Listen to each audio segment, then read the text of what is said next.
আসসালামু আলাইকুম। প্রিয় দর্শক, অন্য মঞ্চে আলোচনায় আপনাদের সকলকে আমন্ত্রণ। আমরা কি দেখলাম যে 2024-এর জঙ্গি উত্থানের পর চুপ্পু বাংলাদেশের রাষ্ট্রপতির সাংবিধানিক যে ঠুটো জগন্নাথগিরি সেটাই তিনি করেছেন, এবং পরবর্তীতে আমরা আরো দেখেছি যে তিনি শেখ হাসিনাকে গালিগালাজ করেছেন ফ্যাসিস্ট বলে, সেই জঙ্গি উত্থানকে মহিমান্বিত করেছেন। সংবিধানে যখন লেখা যে বঙ্গবন্ধু স্বাধীনতার স্থপতি ঘোষক, তখন তিনি সংবিধান লঙ্ঘন করে তারেক রহমান এবং বিএনপিকে খুশি করার জন্য তাদের লিখে দেয়া ভাষণ জিয়াউর রহমানকে স্বাধীনতার ঘোষক বলে তিনি বক্তব্য রাখলেন সংসদে, এবং আকারে ইঙ্গিতে তিনি বুঝিয়ে দিয়েছেন যে শেখ হাসিনার সাথে তার সম্পর্ক ভালো ছিল না। এবং অনেক চুপ্পুর কিছু স্নেহভাজন লোকজন আছে, তার মধ্যে একজন যেমন গোলাম মাওলা রনি, এরা সবসময় ভিডিও করে চুপ্পুর পক্ষে, চুপ্পু যে একজন বলিষ্ঠ মানুষ, অনেক শক্তিশালী মানুষ, সাহসী মানুষ, মুক্তিযোদ্ধা। হ্যাঁ, এটা তো আসলে ফুক্তিযোদ্ধা, বিএনপি তো ফুক্তিযোদ্ধা পছন্দ করে শব্দটা, কোনো এক জায়গায় বলেছিলাম, সেগুলা প্রচার করেছে। কিন্তু যে কোনো বিচারে আমরা যদি দেখি, আমরা যদি দেখব যে চুপ্পু অতি দুর্বল মনের একজন মানুষ, ভীরু কাপুরুষ। আপনারা যদি এই জিনিসটা আরো ভালো বুঝতে পারবেন, বিএনপির দুইজন রাষ্ট্রপতির সাথে চুপ্পুর যদি তুলনা করেন, বিএনপির প্রথম রাষ্ট্রপতি মানে 91-এর পরে আব্দুর রহমান বিশ্বাস, এইরকম শেখ হাসিনা সরকার যখন 96-এ ক্ষমতা গ্রহণ করেন, তখন কিছুদিন রাষ্ট্রপতির মেয়াদ ছিল তার, যার পরে শাহাবুদ্দিনকে আনা হয়েছিল, বিচারপতি শাহাবুদ্দিন, এই শাহাবুদ্দিন, চুপ্পু না। তারপরে 1/11-র সময় আমরা ইয়াজউদ্দিন সাহেবকে দেখেছি বিএনপির রাষ্ট্রপতি। আপনি দেখেন ইয়াজউদ্দিন সাহেব কি না করেছে, একজন প্রফেসর। ইয়াজউদ্দিন সাহেব একজন মোটামুটি সাদা সিধা মানুষ। ইয়াজউদ্দিন সাহেবকে খুব বলিষ্ঠ চরিত্রের বা কিছুই আপনি বলতে পারবেন না, কিন্তু তিনি বিএনপির যে 2006-7 যে রাষ্ট্র ক্ষমতা দখল রাখা নির্বাচনের মধ্য দিয়ে, তার জন্য এমন কিছু নাই, মানে সর্বোচ্চ করেছেন ইয়াজউদ্দিন আহমেদ, প্রফেসর ইয়াজউদ্দিন। যখন বলা হলো যে কে এম হাসানকে রাষ্ট্রপতি আর হচ্ছে, এই তত্ত্বাবধায়ক সরকারের আর প্রধান হবে না কে এম হাসান, তখন কিন্তু ইয়াজউদ্দিন এই চিফ অ্যাডভাইজার হয়ে গেলেন। এগুলো ছিল তার ভীষণ স্যাক্রিফাইস। তিনি তখন বয়স্ক অসুস্থ মানুষ, এরপরে তিনি আর বেশি দিন বাঁচেননি। ওই বয়সে ওই অসুস্থতা নিয়ে ইয়াজউদ্দিন বিএনপির জন্য যেটা করেছেন, আজকে এই চুপ্পুর যেই অসুস্থতার কথা বলা হচ্ছে, এটা আসলে কোনো অসুস্থতাই না, যদি আমরা ইয়াজউদ্দিন সাহেবের অসুস্থতার সাথে তুলনা করি। এবং ইয়াজউদ্দিন সাহেব এবং আব্দুর রহমান বিশ্বাস সাহেবকে দিয়ে আওয়ামী লীগ তাদের পক্ষে কোনো কথাই কিন্তু বলাতে পারেনি। এখন অবশ্য অনেকে বলবেন যে চুপ্পু এরকম ভ্যাগ ধরে পড়ে আছে আওয়ামী লীগের উপকার করার জন্য, এগুলো আসলে যুক্তিহীন কথাবার্তা, এগুলোর কোনো ভিত্তি নাই। আমরা যেটা দেখি সেটা হলো যে চুপ্পু তার পথটা ধরে রাখার জন্য বিএনপির সাথে যে কোনো ধরনের সন্ধি, বিএনপিকে যে কোনো ধরনের তোষামোদে সে প্রস্তুত ছিল। এই অবস্থায় চুপ্পুর বিদায় হয়েছে। রাষ্ট্রপতি হিসাবে চুপ্পু যে বলা হচ্ছে যে সে অনেক ঐতিহাসিক ভূমিকা রেখেছে, মানে হলো সে থাকাতে দেশে অনেক কিছু হয় না, ইউনুস নিয়ন্ত্রণে ছিল, তারপরে দেশে সাংবিধানিক ধারাবাহিকতা রক্ষা হয়েছে, এই নিয়ে দেখেন একদল জামাত শিবিরের কর্মী, এমনকি কিছু গুপ্ত শিবির যেগুলোকে এখন আওয়ামী লীগ অনেকটা তাদের শিক্ষাগুরু হিসাবে মেনে নিয়েছে, এরাও কথা বলছে।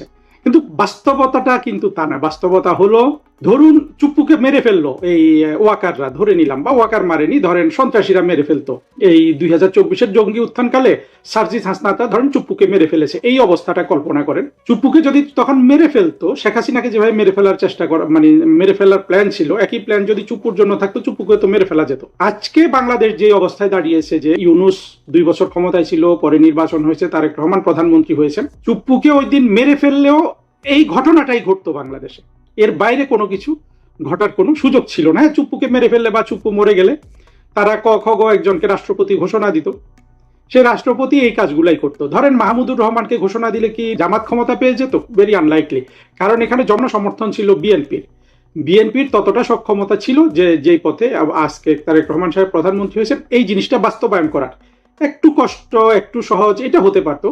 কিন্তু ইউনুস যদি রাষ্ট্রপতি হয়ে যেত, তাহলেও তারেক রহমানের প্রধানমন্ত্রী হতে আসলে এটা তাকে ঠেকানোর কোনো সুযোগ ছিল না। এখন ইউনুস দীর্ঘমেয়াদে রাষ্ট্রপতি থেকে গেলে তারেক রহমানের জন্য চুপ্পুচ্ছে বেশ হুমকির কারণ থাকতে পারতো, এই একটা জায়গা আছে, এই একটা জায়গা আছে বিধায় কিন্তু চুপ্পুকে সবসময় বিএনপি কিন্তু আপনার সমর্থন দিয়ে গেছে, চুপ্পুকে সমর্থন দিয়ে গেছে বিএনপি তার সুবিধার্থে। কিন্তু চুপ্পু ওই পদে থেকে আওয়ামী লীগের এখানে 2 পয়সার লাভ যেমন ছিল না, আসলে চুপ্পু না থাকলেও আওয়ামী লীগের 2 পয়সা অতিরিক্ত ক্ষতি হতো না, যেটা হয়ে গেছে। কিন্তু এই চুপ্পুকে নিয়ে যেসব কথা বলা হচ্ছে যে সে এইটা করেছে ওইটা করেছে, বীর মুক্তিযোদ্ধা, এগুলো হলো মানুষের কল্পনা, সান্ত্বনা। চুপ্পুরও কিছু শুভানুধ্যায়ী আছে, তাদের আলাপ আলোচনায় এইটা আছে আর কি। তারপরে যে এটা খুব গুরুত্বপূর্ণ যে চুপ্পু, ওয়াকার, খন্দকার মোশতাক এগুলা নিয়ে আওয়ামী লীগ কিন্তু বলে যে লীগে অনেক সব মোশতাক। আওয়ামী লীগের এই দুঃখটা আছে যে কর্মী নেতা সবার মধ্যে যে লীগ মোশতাকে ভর্তি, এখানে বলেই তারা থেমে যায়। তারপর তারা শেখ হাসিনার দিকে তাকিয়ে থাকে যে পরের শব্দ বললে না শেখ হাসিনা রাগ করেন, এই জন্য আর পরের শব্দগুলা বলে না। কিন্তু বর্তমানে আওয়ামী লীগের 2024-এর যে অধপতন হয়েছে সেইটাতে আওয়ামী লীগের বর্তমানে সবচেয়ে বেশি হোমওয়ার্ক হওয়া উচিত ছিল যে আওয়ামী লীগ কেন এত মোশতাকে ভর্তি, আওয়ামী লীগ কেন 75ও মোশতাক পেল, 2024ও মোশতাক, এত মোশতাকে আওয়ামী লীগ কেন ভর্তি। এই জিনিসটা আজকে আওয়ামী লীগের যদি প্রধান রাজনৈতিক কর্তব্য হয় সেটা হওয়া উচিত, অর্থাৎ অভ্যন্তরীণ ভাবে তাদের প্রজ্ঞা, শিক্ষা, অনুশীলনের মধ্যে এই জিনিসটাই সবচেয়ে বেশি আলোচনায় আসা উচিত। তারা যে আমি শুনি যে শত শত তারা নাকি মিটিং করে, কোথায় জানি কি কি আছে ওদের ফোরাম, সেখানে কি কোথাও এই আলোচনাটা হয়? ওবায়দুল কাদের একটু শুধু বলেছিল যে ওয়াকার এরা মোশতাক, এটা বলার সাথে সাথে বলেছে যে না, ওবায়দুল কাদের শেখ হাসিনার বিরুদ্ধে চলে গেছে। ওবায়দুল কাদের নিজেরও ব্যর্থতা আছে, কিন্তু প্রশ্নটা কিন্তু খুবই যৌক্তিক এবং এটা নিয়ে আওয়ামী লীগের মধ্যে হাজার হাজার ঘন্টা আলোচনা হওয়া উচিত। আমি যেটা বলে দিচ্ছি দৃঢ়ভাবে, এখানে আমার বিশ্লেষণ করার কিছু নাই। আওয়ামী লীগের মধ্যে মোশতাক ক্ষমতা পায়, মোশতাকরা আওয়ামী লীগের বঙ্গবন্ধুকে খুন করে, শেখ হাসিনাকেও খুন করে ফেলবে ভবিষ্যতে। এর একমাত্র কারণ হলো আওয়ামী লীগ যেই স্বপ্ন দেখিয়ে বাংলাদেশ শাসন করেছিল, যে 72-এর সংবিধান কিংবা তারও আগে স্বাধীনতার ঘোষণাপত্র, আওয়ামী লীগ সেই চেতনাটার প্রতি অবিচল থাকেনি। মানে এইটার উপরই যে তাদের মানে এই চেতনাটার সংহতি, চেতনাটার বিকাশ, চেতনার শক্তি যে তাদেরকে রক্ষা করতে পারে, এইটা আওয়ামী লীগ কখনো বুঝতে পেরেছে এমনটা আমরা দেখি না। তারা শেখ হাসিনা আমলে আমরা যেটা দেখেছি, শেখ হাসিনা ভেবেছেন যে রাষ্ট্রের উন্নতি করলে তিনি রক্ষা পাবেন, কিন্তু যেটা পুরোপুরি মিথ্যা প্রমাণিত হয়েছে। এখন দেখেন, প্রধানমন্ত্রী শেখ হাসিনা দুঃখ করতে পারেন যে আমি তো এত কিছু করেছি, যেটা আবার তিনি একজনকে বলেছেন, উনি আবার এমন ভাবে বলেছেন যে ওইটা শেখ হাসিনাকে আসলে দুর্বল হিসাবে, মানে সেটা আমি কিন্তু বলিষ্ঠ প্রতিবাদ করেছিলাম যে শেখ হাসিনা এত দুর্বল নয়। কিন্তু ওই লোকের ভিডিও আবার আওয়ামী লীগরাই দেখে 80-90 হাজার লোক ওইটা দেখেছে। আসলে তো শেখ হাসিনা ওই রকম দুর্বল মানুষ নন, সেখানে ওই লোক যেটা প্রকাশ করেছে।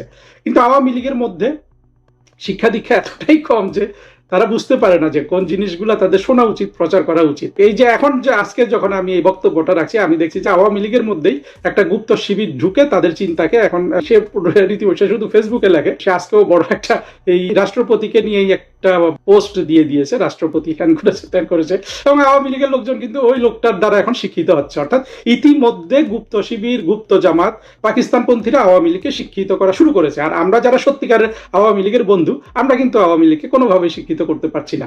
প্রমাণ কি? প্রমাণ হলো আমার ভিডিওগুলো আওয়ামী লীগ 2-4 হাজার 3 হাজার মানুষ দেখে, আর ওইসব লোকের ভিডিও কিন্তু লাখ লাখ, ভিডিও না থাকুক ফেসবুক যেটাই হোক, লাখ লাখ প্রচার হয়, তারা সবাই দেখে। এদেরকে মানে ইতিমধ্যে একেবারে সার ডেকে অনেক অস্থির কারবার। যে আওয়ামী লীগের আজকের অভ্যন্তরীণ চর্চা এটাই হওয়া উচিত যে কেন এই দলে এত খন্দকার মোশতাকে ভর্তি। আর যদি সবই খন্দকার মোশতাক হয়ে যায় তাহলে তো আওয়ামী লীগের আসলে রাজনীতি করা উচিত না, তাই না? এখনই ছেড়ে দেওয়া উচিত বাংলাদেশে। এইরকম 2 দিন পরই আরেকজন মোশতাক আসবে, তো এটা নিয়ে তাদের অভ্যন্তরীণ ভাবে বিষয়টা ভালোভাবে ভেবে দেখা উচিত না?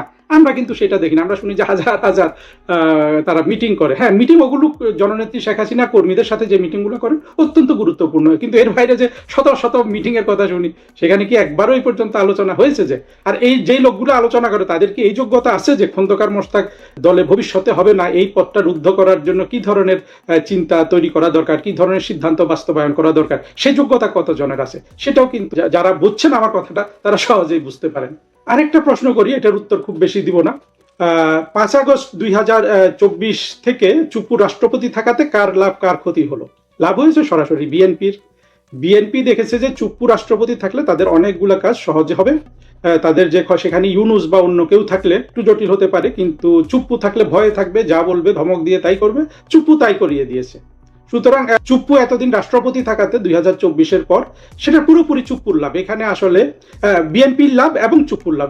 চুপ্পু রাষ্ট্রপতি ছিল, রাষ্ট্রপতি থাকলে বঙ্গভবনে থাকা যায়, হ্যাঁ, অনেক ভাতা পাওয়া যায়, অনেক টাকা, গাড়ি বাড়ি, চাকর বাকর সব পাওয়া যায়। এই দুজনের লাভ। এখানে বাংলাদেশ রাষ্ট্রের কোনো লাভ হয়নি, আর কারো কোনো লাভ হয়নি। ওয়াকারের লাভ হয়েছে বলতে পারেন, কারণ চুপ্পুকে যদি ওই সময় ফেলে দিতে পারতো, ওয়াকারকেও তারা ফেলে দিতে চাচ্ছিল। যেমন ইউনুস রাষ্ট্রপতি হয়ে গেলে হয়তো ওয়াকারকে বরখাস্ত করে দিত এবং সেটাতে ওয়াকারের ক্ষতি হতো। কিন্তু এই যে প্রক্রিয়াগুলো, ওয়াকারকে বরখাস্ত করে দেয়া বা ক্ষমতায় রাখা, এখন পর্যন্ত দৃশ্যমান কিছুই নাই যেটাতে আওয়ামী লীগের কোনো লাভ হয়েছে। কিন্তু আওয়ামী লীগের অবুঝ মানুষগুলো মনে করে যে কোনো না কোনো তাদের লাভ হয়েছে। এটা পুরোপুরি তাদের আসলে পরিস্থিতি বুঝতে না পারা একটা, যেমন তেমন হচ্ছে কোনো কিছুতে সান্ত্বনা পাওয়া, বোধ হয় ও আমার আছে, এই আমার আছে। এইটা হয় কখন? যখন আসলে একটা রাজনৈতিক দল তার ঘোষিত আদর্শটা প্রচার করে না, বোঝে না, শিক্ষিত করার জন্য ব্যবস্থা গ্রহণ করে না, যেটা আওয়ামী লীগের মধ্যে আছে বলে আওয়ামী লীগের নেতাকর্মীদের দেখে বোঝা যায় না, তখন আসলে এই অবস্থাটা হয়, আজকে চুপ্পু কালকে ওয়াকার। কিন্তু নিজের যে অন্তর্নিহিত শক্তি, যেটার প্রতি আমরা ডাক দিতে চাই, যে দেখেন বাংলাদেশের মুক্তিযুদ্ধের চেতনা, বাংলাদেশের ইতিহাস, এই যে দুটো শক্তি আওয়ামী লীগের, এই দুটো শক্তি আপনারা অনুভব করেন, অনেক শক্তিশালী হবেন। সেটা তারা অনুভব করতে পারে না, সেই শিক্ষা তাদের দেওয়া হয়নি, ফলে তারা অনুভব করে আজকে চুপ্পু কালকে ওয়াকার। দুটোই আসলে অতি নিম্নমানের মানুষ, এদের কোনো সাহস নাই। কোনো আওয়ামী লীগ এরা যেই দলের যাবে সেই দলের, অর্থাৎ মুক্তিযুদ্ধের পক্ষের মানুষ হিসাবে এদের, বা মুক্তিযোদ্ধা হিসাবে চুপ্পুর আলাদা কোনোই গুরুত্ব নেই। কিন্তু এটা সাধারণভাবে ভাবা হচ্ছে, যেটা আখেরে আওয়ামী লীগের সচেতন হওয়ার পেছনে একটা বাধা, যে বোধহয় আমার চুপ্পু এখনো আমারই আছে। চুপ্পু কি বিএনপির সাথে বেইমানি করতো? একেবারেই না, চুপ্পু কখনোই বিএনপির সাথে বেইমানি করতো না। হ্যাঁ, চুপ্পু আরেকটা সুযোগ গ্রহণ করতো, শেখ হাসিনা চলে আসলে, ক্ষমতায় বসে গেলে চুপ্পু সবকিছু বলতো যে আমি থেকে এগুলা করেছি, আমি বিএনপিকে ফেলে দিয়েছি। সেখানে তখন মানে যতদিন বিএনপির কোনো ক্ষতি হচ্ছে না রাজনৈতিকভাবে, ততদিন আসলে চুপ্পু কখনো বিএনপির সাথে বেইমানি করতো না, কারণ চুপ্পু তো সেই ধাতে গড়ে ওঠা মানুষই না। প্রশ্ন হলো যে বিএনপি এখন কেন চুপ্পুকে ফেলে দিল, আরো আগে কেন ফেলে দিল না? বিএনপি এখানে অনেকগুলো চাতুর্যের অংশ নিয়ে, চাতুর্য না, প্রজ্ঞা বলেন এটাকে, রাজনৈতিক অভিজ্ঞতার ব্যবস্থা, মানে দেখা যাচ্ছে যে রাজনৈতিকভাবে একটা অভিজ্ঞতা আছে বিএনপি। চুপ্পুকে তার দরকার, যেদিন দরকার সেদিনই তো ফেলে দেওয়া যায় না, কিছুদিন অপেক্ষা করলো। আর এখানে আরেকটা লাভ বিএনপির হয়ে গেল, এটা অনেক আলোচনা করেছেন এবং এটা বাস্তব, যে এই চুপ্পুকে এই কয়েক মাস রাখাতে এখন বিএনপি যে রাষ্ট্রপতি নিয়োগ করবে, সেই রাষ্ট্রপতি কিন্তু আবার পরবর্তীতে আরো কিছুদিন, অর্থাৎ বিএনপির 5 বছর চলে গেলেও আরো কিছুদিন, 3 মাস 4 মাস 6 মাস কিন্তু ক্ষমতায় থাকবে, রাষ্ট্রপতির পদে থাকবে।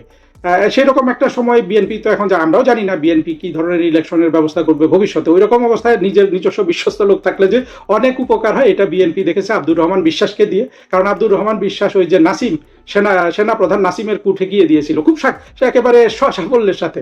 তারপরে ইয়াজউদ্দিন তো জীবন বাজি রেখে কিন্তু এই বিএনপির পক্ষে খেটেছে। তো বিএনপি তো এইরকম বিশ্বস্ত লোক নিয়োগে, বিএনপিতে তো কোনো খন্দকার মোশতাক আসলে সেইভাবে নাই। হ্যাঁ, কিছু আছে, কিন্তু তারা আসলে আওয়ামী লীগের যে ধরনের খন্দকার মোশতাক সেই রকম না।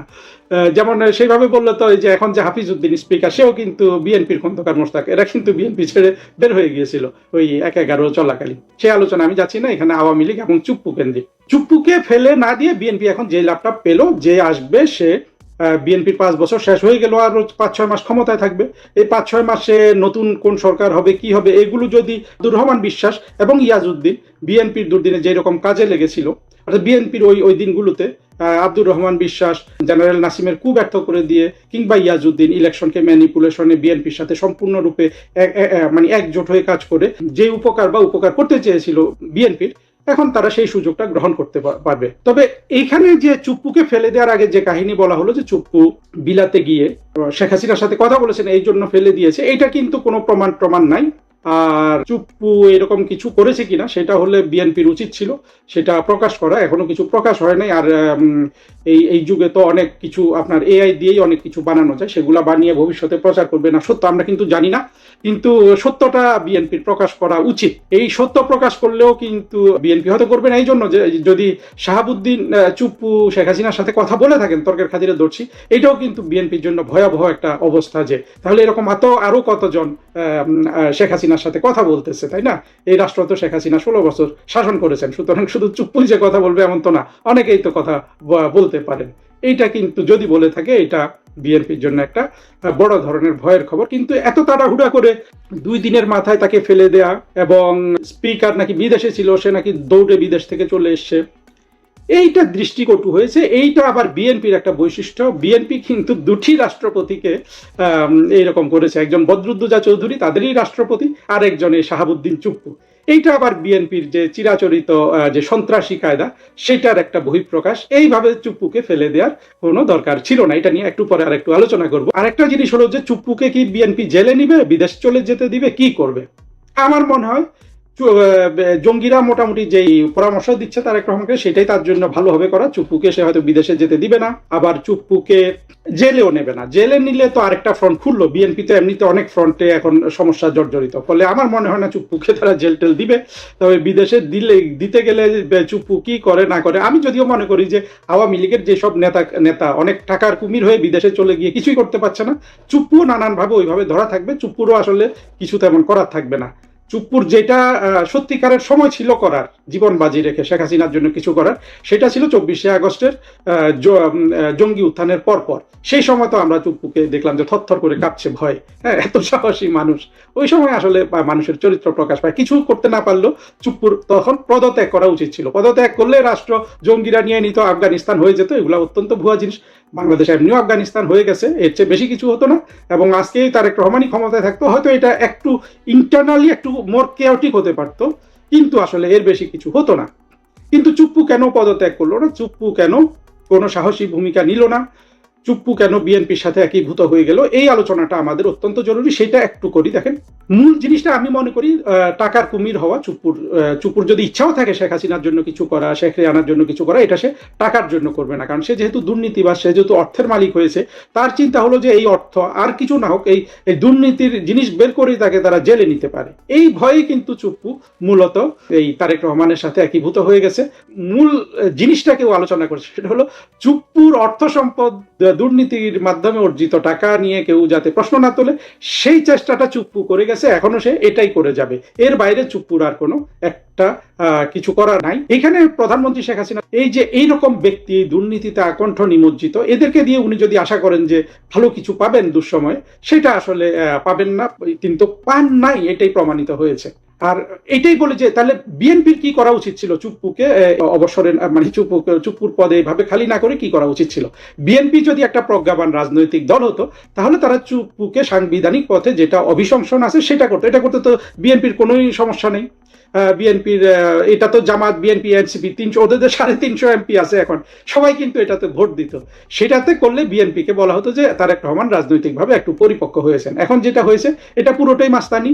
এটা তাদের রাষ্ট্রপতিকেও তারা করেছিলেন। বদরুদ্দোজা চৌধুরীকে তিনি করতে পারেন যে হয়তো তাকে একটু সম্মান দিতে চেয়েছিলেন, যে ইমপিচমেন্ট হলে মানুষ মনে করে যে অনেক অনেক ক্ষতিগ্রস্ত হবে। আসলে তো তা না। ইমপিচড হলে একজন মানুষের যদি তার জাতির কাছে, মানুষের কাছে সম্মান পাওয়ার থাকে, তাহলে কেবল সে সম্মান পায়। এই পথে শাহাবুদ্দিন চুপ্পু যেই পথে গেল, এই পথে বিএনপিরও বদনাম হলো, শাহাবুদ্দিন চুপ্পুরও বদনাম হলো। আসলে দুইটা পক্ষই এখানে একটা, চুপ্পু তো আসলে কিছুই করার নাই। বিএনপি একটা কুৎসিত কাজ করলো, চুপ্পুকে এইভাবে তড়িঘড়ি করে সরিয়ে দিয়ে। তড়িঘড়ি করে ওরা সরাতে পারতো যে তারা সংসদ বসিয়ে একদিনে, এটা 1 ঘন্টার কাজ, তারা 2 লাইন লিখে ইমপিচ করে দিত তার কোনো একটা দোষ টোষ বলে, তাহলে অন্তত আইন কানুন মানার যে একটা উদাহরণ স্থাপিত। আসসালামু আলাইকুম রহমতুল্লাহি ওয়া বারাকাতুহু। সম্মানিত দর্শক, রাষ্ট্রপতি জনাব শাহাবুদ্দিন চুপ্পু তিনি পদত্যাগ করেছেন।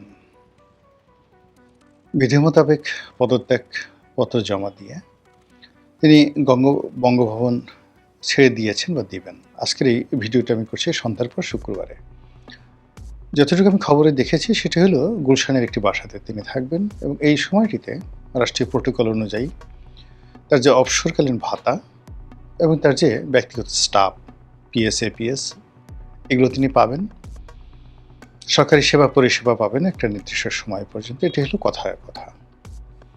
অন্যদিকে রাজপথে যারা শাহাবুদ্দিন চুপ্পু তার বিরোধী, তারা রীতিমতো তার বিচার চাচ্ছেন, তার মারাত্মক বিচার চাচ্ছেন। আর এই মুহূর্তে আসলে তার পক্ষে কারা এবং কী কারণে সেটা আমরা এখন পর্যন্ত বুঝতে পারছি না। দেশের বাইরে থেকে যারা ইউটিউবিং করেন বা কন্টেন্ট ক্রিয়েট করেন, তারা লিডারশিপ ফ্রি স্টাইলে অনেক কথা বলতে পারেন। তাদের তথ্য বা উপত্যের কোনো ঘাটতি দরকার হয় না। কিন্তু আমরা বাংলাদেশে যারা আছি, তারা যে কোনো কথা বলার আগে এখানে আমাদেরকে 10 বার চিন্তা করতে হচ্ছে যে সমসাময়িক পরিবেশ পরিস্থিতি প্রেক্ষাপটে এই কথাগুলো যদি চ্যালেঞ্জের মুখোমুখি পড়ে, তাহলে সেক্ষেত্রে আমি কতটা নিজেকে ডিফেন্ড করতে পারবো। 2 নম্বর হলো যে আমরা যারা বাংলাদেশে আছি, অর্থাৎ ইউটিউবে বা এই সোশ্যাল মিডিয়াতে বছরখানেক বড় জোর সেইখানে আপনি অপতথ্য দিয়ে, ভুল তথ্য দিয়ে মানুষজনকে মাতোয়ারা করতে পারবেন। এমনকি ওয়াজ নসিহত করেও আপনি নট মোর দেন 1 ইয়ার। আমাদের দেশে দেখবেন যে সমস্ত লোকজন এই ইউটিউবে, ফেসবুকে খুব দ্রুত জনপ্রিয়তা অর্জন করেছেন, তারা 1 বছর, 1.5 বছর, 2 বছরের মাথায় কেউ নেই, নো ওয়ান। কারো নাম বলে আমি ছোট করব না, কিন্তু আপনি চিন্তা করেন যে আমি যখন এটা শুরু করি, এই ফেসবুকিংটা শুরু করি বা ইউটিউবিংটা শুরু করি, এটা বহু আগে, তখন খুব ওয়াজ চলতো এবং তখন রোজ টেলিভিশন নামে একটা টেলিভিশন, মানে আইপি টেলিভিশন, যারা আজহারির বক্তব্য বা অন্যান্য ইসলামী ওয়াজগুলো তারা সেখানে আপলোড দিত। তো একজনের কাছে আমি শুনলাম যে এই টেলিভিশনের এই চ্যানেলটি সেখানে প্রতি মাসে 50 লাখ টাকা ইনকাম করে। আপনি এখন দেখুন তো রোজ টেলিভিশন বা রোজ টিভি এরকম কোনো আছে কি না? এরপর দেখলাম যে অনেকগুলো মাছের ব্লগ করে, তার গ্রামে রান্নার ব্লগ করে, তারপর আরেকটা মেয়ে আছে ফারজানাজ ড্রয়িং, একেবারে খুব সিরিয়াসলি সে বাড়ি গাড়ি সিরিয়াসলি করে ফেলেছে। প্রতি মাসে তাদেরও 30 লাখ 40 লাখ টাকা ইনকাম হতো। নেই। এরপরে বিভিন্ন যারা আরও অপতথ্য ছড়ায়, ইল্লু বিল্লু পিল্লু যে সমস্ত লোকজন আছে, তারাও এই ভিউ ব্যবসা করে দে আর্নড হিউজ মানি, বৈধভাবে অবৈধভাবে, এবং তাদের সেই প্ল্যাটফর্মকে ব্যবহার করে তারা দেখা গেল যে বড় শিল্প গ্রুপ, তারপরে সরকারি বিভিন্ন প্রতিষ্ঠান, মানে রীতিমতো ডাকাতি। এরাও ঠিক নেই, 1 বছরের মাথায় মানে তারা একেবারে আউট। এখন এইগুলো যারা আছে তাদের অবস্থা এতটা খারাপ যে এরা যদি, বাংলাদেশ তো প্রশ্নই আসে না, বিদেশের মাটিতে কোনো শহরে গেলে সেখানে ডাইরেক্ট চড়, থাপ্পড়, কিল, ঘুষি, লাথি, জুতো এগুলো খাওয়া ছাড়া তাদের কোনো অবস্থাতেই কোনো সেফ এক্সিট নেই। মানে পুরো সমাজ, রাষ্ট্র তাদেরকে অপাঙ্ক্তেয় করে ফেলেছে। এর গেল একটা, অর্থাৎ যারা মানে এই সোশ্যাল প্ল্যাটফর্মকে ব্যবহার করে যারা ঘুষ খেয়েছে, দুর্নীতি করেছে, অনিয়ম করেছে, তারপরে শেষে মানুষের কাছে টাকা নিয়েছে, সন্ত্রাসী কর্মকাণ্ড করেছে, এই লোকগুলো মানে এরা সবাই বিদেশে বসে কন্টেন্ট ক্রিয়েট করেছে, অনেকটা ইন্টারনেট জালিয়াতির মতো। তারা কিন্তু কেউ সাস্টেন করতে পারেনি। এবং এখন অনেকে মানে আপনি রিসেন্টলি দেখেছেন একজন কন্টেন্ট ক্রিয়েটার, তিনি ভীষণভাবে ইটালিতে লাঞ্ছিত হয়েছেন। এটা অনেকের মনে ভয় ধরিয়ে দিয়েছে বিদেশের মাটিতে যারা থাকেন। অন্যদিকে যারা দেখেন যে খুব সস্তা জনপ্রিয়তা, খুব অল্প 1 বছর 1.5 বছরের মধ্যে মানুষকে উত্তেজিত করেছে, গালাগালি করে উল্টে উল্টে কথাবার্তা বলে, তারাও এখন একেবারে ইউটিউবও দেখা গেল যে আমার একটা কন্টেন্ট, আমি যদি 1 লাখ লোক আমার কন্টেন্ট দেখে, আমি 1.5 লাখ, মানে 1 লাখ লোক আমার যদি কন্টেন্ট দেখে, আমি ধরুন পাই $150 1 লাখ ভিউতে। হয়রাজ দেখা গেল যে এইরকম লোক, তারা যদি 1 লাখ ভিউ হয় তাহলে হয়তো $10 $15 তারা পায়। অর্থাৎ ইউটিউবের যে গ্রেডিংয়ে, সেই গ্রেডিংয়ে কিন্তু তারা অনেক অনেক, বা যাকে বলা হয় লো প্রোফাইলে আছে। আর অন্যদিকে দর্শকরা তো ধীরে ধীরে কমে যাচ্ছে। তো এই কারণে হয় কি যে বাংলাদেশে বসে আমাদেরকে যে কোনো একটা কথা বলার আগে 10 বার চিন্তা করতে হচ্ছে যে আমরা এই দেশে আছি, এই দেশে থাকবো, এবং প্রতিটা মুহূর্তে আমাদের সঙ্গে রাস্তায় হাজার হাজার মানুষের দেখা হচ্ছে এবং তারা রেসপন্ড করছে প্রতিটা মুহূর্তে, ভাই আপনি এটা বললেন কেন, বা এটা ঠিক হয়নি, বা আপনার এই কথাটা ঠিক হয়েছে। তো সেই দিক থেকে আসলে এই যে রাষ্ট্রপতির যে সেফ এক্সিট বা রাষ্ট্রপতির পদত্যাগ, এই বিষয়গুলো নিয়ে আমি বা আমার মতো যারা আছেন তার ইচ্ছেগুলি আমরা বলতে পারি না, কোনো অবস্থা আমরা বলতে পারি না, যেভাবে বিদেশে বসে বা বাংলাদেশে বসে অনেকে দায়িত্বহীন কথাবার্তা বলেন। আমরা যে কথাগুলো বলতে পারি বা আমি নিজে ব্যক্তিগতভাবে বলি, সেটা হলো এটা হতে পারে বা নাও হতে পারে। এখন জনাব শাহাবুদ্দিন চুপ্পু তিনি পদত্যাগ করেছেন, এর আগে আব্দুল হামিদ সাহেবও পদত্যাগ করেছেন, বা তার মানে আওয়ামী লীগের রাষ্ট্রপতি রূপে তার অবসর স্বাভাবিক গতিতেই তার অবসর হয়েছে। এখন সেই অবসরের পর তার যে রাজনৈতিক সমস্যা, এটা সীমিত, তার নির্বাচনী এলাকাতে তার সমস্যা, তার প্রতিদ্বন্দ্বিতার সমস্যা, কিন্তু চুপ্পু সাহেবের বিষয়টা একেবারে ইন্টারন্যাশনাল। মানে বাংলাদেশের ক্ষেত্রে ইন্টারন্যাশনাল, আবার চুপ্পু সাহেবের ক্ষেত্রে ইন্টারন্যাশনাল। যেমন ধরুন তার সঙ্গে আওয়ামী লীগের একটা সম্পর্ক, এবং তিনি যখন গদিতে বসে আছেন ঠিক সেই সময়টাতে শেখ হাসিনা পলায়ন করলেন। এজন্য তার যে প্রথম ট্যাগ, তিনি শেখ হাসিনার দোসর। ২ নম্বর হলো আওয়ামী লীগের কোনো লোক কিন্তু তাকে ওন করছে না। এর কারণ হলো যে প্রক্রিয়াতে, যে অবস্থাতে তাকে রাষ্ট্রপতি পদে মনোনয়ন দেওয়া হয়েছিল, নিয়োগ দেওয়া হয়েছিল, এক্ষেত্রে শুধুমাত্র শেখ হাসিনা বলতে পারবেন তিনি কেন তাকে দিয়েছিলেন, কী কারণে দিয়েছিলেন। বাকি আওয়ামী লীগের সব শীর্ষ নেতৃবৃন্দ, মানে তিনি ছিলেন, জনাব চুপ্পু ছিলেন তাদের চক্ষুশূল। ফলে এই যে তার যে বিপদের সময়, এখন সিঙ্গেল একজন আওয়ামী লীগ লোককে পাবেন না তার পাশে দাঁড়াতে, দেশে এবং দেশের বাইরে। এটা হলো তার একটা প্রথম প্রবলেম, যে তার কোনো ওনারশিপ নেই। দ্বিতীয়ত হলো যে এই গত 2 বছরে he tried his level best to comply with everybody. তিনি কিন্তু ডক্টর মোহাম্মদ ইউনূসের সাথে কমপ্লাই করার চেষ্টা করেছেন, তিনি সেনাপ্রধান জেনারেল ওয়াকারুজ্জামানের সাথে কমপ্লাই করেছেন, তারেক রহমান সাহেবের সঙ্গে তিনি কমপ্লাই করার চেষ্টা করেছেন, কিন্তু কেউ তাকে ওন করেনি, কেউ তার সম্মানজনক যে বিদায়টি, সেই সম্মানজনক বিদায়টি নিশ্চিত করেনি। যেমন এটা তো তিনি মনে প্রাণে ধরে নিয়েছিলেন যে এই বিএনপি সরকার ক্ষমতা আসার সঙ্গে সঙ্গে তিনি চলে যাবেন, বা তাকে বললেই তিনি চলে যাবেন। কিন্তু বিএনপি কৌশলগত কারণে তাকে রেখে দিয়েছে। কিন্তু যখন বিএনপির সন্দেহ হয়েছে, কিংবা বিএনপিতে তার প্রয়োজন ফুরিয়ে গেছে, বা যে কোনো কারণে বিএনপি তাকে নিরাপদ মনে করছে না, সঙ্গে সঙ্গে এত দ্রুততার সঙ্গে তাকে বাদ দিয়ে দেওয়া হলো যে তিনি একটা যে চোখ মুদবেন বা একটা ট্রু শব্দ করবেন, সেই সুযোগটা পর্যন্ত তার হলো না। আচ্ছা, এখন তিনি অফিস হারিয়েছেন, পদ হারিয়েছেন, ক্ষমতা হারিয়েছেন, রাষ্ট্রীয় প্রোটোকল হারিয়েছেন। এখন তার অবস্থা কী হবে? তিনি কি সেফ এক্সিট পাবেন, অর্থাৎ বাংলাদেশ থেকে বিদেশে তিনি চলে যেতে পারবেন? তারেক রহমান সাহেব বা বিএনপি সরকারকে তাকে সেই সুযোগটা দিবে, নাকি বাংলাদেশে একজন রাষ্ট্রপতি যেভাবে হুসেইন মোহাম্মদ এরশাদকে বিএনপি বিচার করেছিল?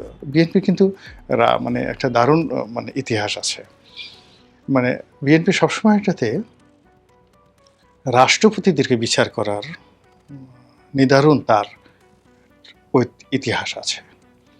যেমন জিয়াউর রহমান সাহেব ক্ষমতা আসার সঙ্গে সঙ্গে তিনি খন্দকার মোশতাককে তিনি বিচার করেছিলেন। তারপরে বেগম জিয়া ক্ষমতা আসার পরে এরশাদ সাহেবকে বিচার করেছিলেন। তো এই যে দুজন রাষ্ট্রপতি, এবং তাদের এরপরে তাদের নিজস্ব রাষ্ট্রপতি বি চৌধুরীর জীবনকে তারা একেবারে হারামে খারাম করে দিয়েছিলেন। তো এই যে তাদের নিজেদের যারা লোকজন রয়েছেন, তারপরে ইয়াজউদ্দিন সাহেবের জমানাতে